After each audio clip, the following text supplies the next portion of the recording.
بسم اللہ الرحمن الرحیم۔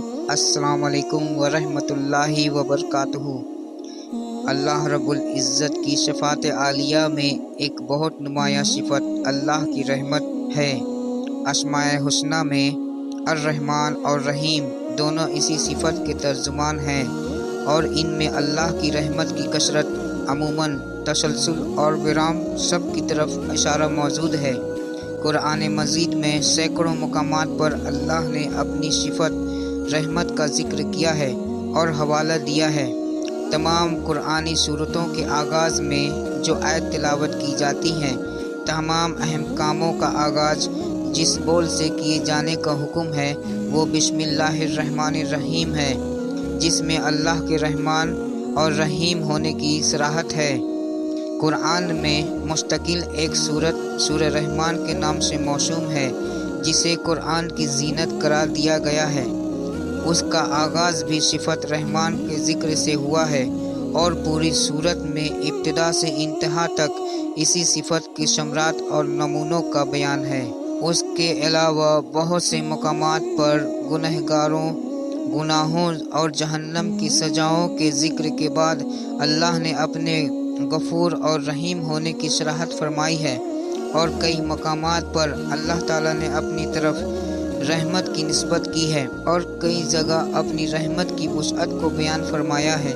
تمہارے رب نے اپنے اوپر رحمت کا معاملہ لازم کر لیا ہے۔ دوسری جگہ اللہ پاک فرماتا ہے، تمہارا رب بڑی وسیع رحمت کا مالک ہے۔ تیسری جگہ اللہ پاک ارشاد فرماتا ہے، میری رحمت ہر چیز کو محیط ہے۔ چوتھی جگہ اللہ پاک ارشاد فرماتا ہے، تمہارا رب بہت بخشنے والا، بڑی رحمت والا ہے۔ فرشتوں کا یہ قول بھی قرآن میں نقل ہوا ہے، اے ہمارے رب، آپ کی رحمت اور علم ہر چیز پر بھاری ہے۔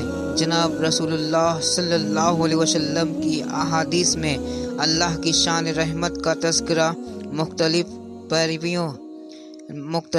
پیرائیوں میں بڑی کثرت سے ملتا ہے۔ ایک حدیث میں آپ صلی اللہ علیہ وسلم نے ارشاد فرمایا ہے کہ اللہ نے لوح محفوظ میں لکھ دیا ہے، میری رحمت میرے غضب پر غالب رہتی ہے، میری رحمت میرے غضب پر مقدم رہتی ہے۔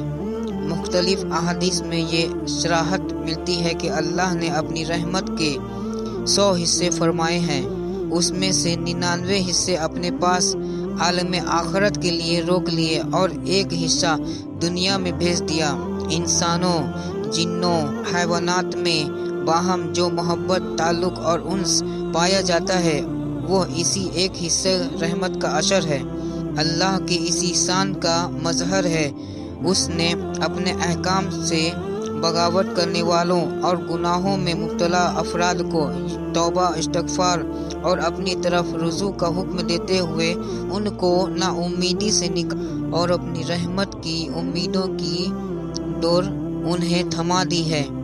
چنانچہ اللہ پاک فرماتا ہے، اے میرے وہ بندوں جنہوں نے اپنی جانوں پر زیادتی کر رکھی ہے، اللہ کی رحمت سے مایوس نہ ہو، یقین جانو اللہ سارے گناہوں کو معاف کر دیتا ہے، یقیناً وہ بہت بخشنے والا، بڑا مہربان ہے۔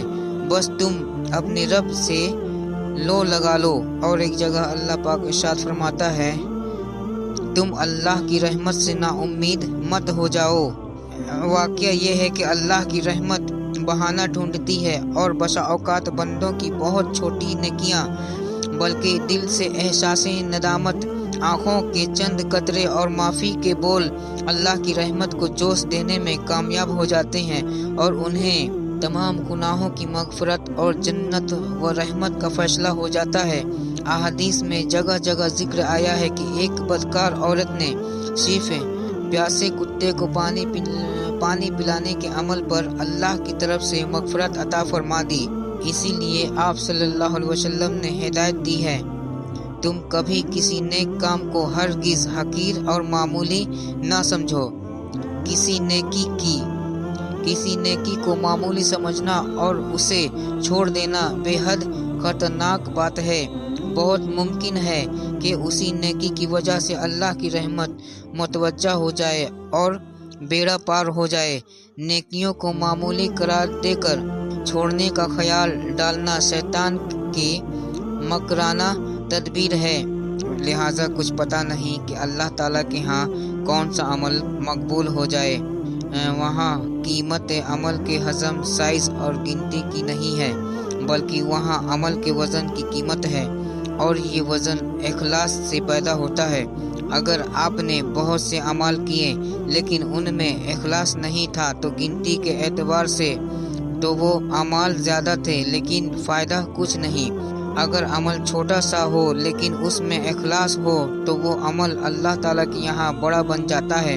लिहाजा जिस वक्त दिल में किसी नेकी का इरादा पैदा हो रहा हो तो उस वक्त दिल में इखलास भी मौजूद है। अगर उस वक्त ये अमल कर लोगे तो उम्मीद है कि इंशाअल्लाह अल्लाह मकबूल फरमाएगा। में ये वाक़या बयान हुआ है कि एक ताजिर अल्लाह के दरबार में हाजिर हुआ। उसके नामाए अमाल में नेकियां बिल्कुल नहीं होंगी, मगर उसके पास एक ख़ास अमल होगा। वो कारोबार में दूसरों के लिए आसानियां फराहम करता रहा, दूसरों को कर्ज देता रहा, फिर तंग दोस्तों का कर्ज माफ़ करता रहा और खुशहाल लोगों के लिए भी नरमी का मामला करता रहा। जब अल्लाह के सामने उसके इस अमल का जिक्र होगा तो अल्लाह की रहमत जोश में आएगी और अल्लाह उसकी मग़फ़िरत फरमा देंगे। आप सल्लल्लाहु अलैहि वसल्लम ने यह वाक़या भी बयान फरमाया कि एक शख्स की पूरी ज़िंदगी गुनाहों में गुजरती रही।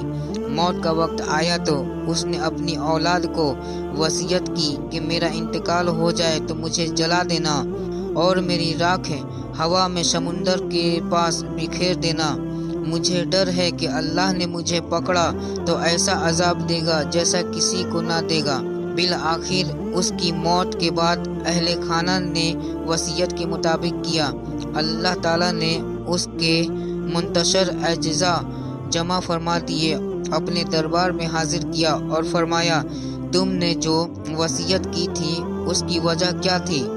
वो बोला, ऐ अल्लाह, सिर्फ आपके खौफ की वजह से। ये सुनकर अल्लाह की रहमत को जोश आया और अल्लाह ने उस मुजरिम की मग़फ़िरत फरमा दी। हज़रत अबू ज़र रज़ियल्लाहु अन्हा ने जनाब रसूलुल्लाह सल्लल्लाहु अलैहि वसल्लम से बनी इसराइल के एक आबिद का वाक़या नकल किया है कि वो आबिद 60 साल तक अपने हुजरे में इबादत में मशगूल रहा।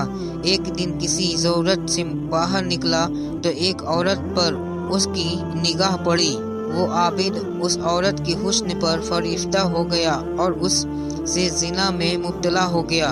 अब उसे बेहद नदामत हुई, तौबा करता रहा। उसके पास 2 रोटियां थीं, भूख लगी तो खाने चला। अचानक एक साइल आ गया, उसने इशार किया और वो रोटियां उस साइल को दे दी।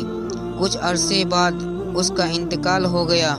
उसके 60 साल इबादतें जिना के इस अमल के मुकाबले में कमज़ोर साबित हो गईं। वो बेहद बेकरार हुआ, मगर आखिर में ये हुआ कि उसने साइल को 2 रोटियां जो दी थी, अल्लाह को उसने की पर प्यार आ गया और उसी अमल ने उसकी मग़फ़िरत करा दी। रिवायत में आता है कि क़यामत के दिन अल्लाह रब्बुल इज़्ज़त 2 बंदों को बुलाएंगे और उनसे फरमाएंगे, तुमने दुनिया में बेशुमार गुनाह किए हैं, अब तुम्हारा ठिकाना जहन्नम है, जाओ जहन्नम में जाओ। उस हुक्म को सुनकर उनमें से एक बहुत तेज़ी से जहन्नम की तरफ चल पड़ेगा और दूसरा धीरे धीरे चलेगा और बार बार मुड़कर अल्लाह को देखेगा।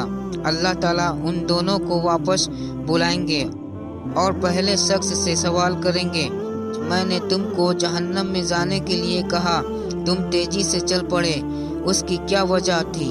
वो बोलेगा, ऐ मेरे परवरदिगार, मैंने दुनिया में आपका हर हुक्म तोड़ा, अब आपने ये आखिरी हुक्म दिया तो मैंने सोचा कि अब ये हुक्म नहीं तोड़ूंगा, इसलिए मैं तेजी से चल पड़ा। अल्लाह ताला ने दूसरे से फरमाया, तुम बार बार पीछे मुड़कर क्यों देख रहे थे? वो अर्ज करेगा, अल्लाह की रहमत की उम्मीद में। अल्लाह آپ کی رحمت کی امید میں، بس یہ سن کر اللہ تعالیٰ دونوں سے راضی ہو جائیں گے۔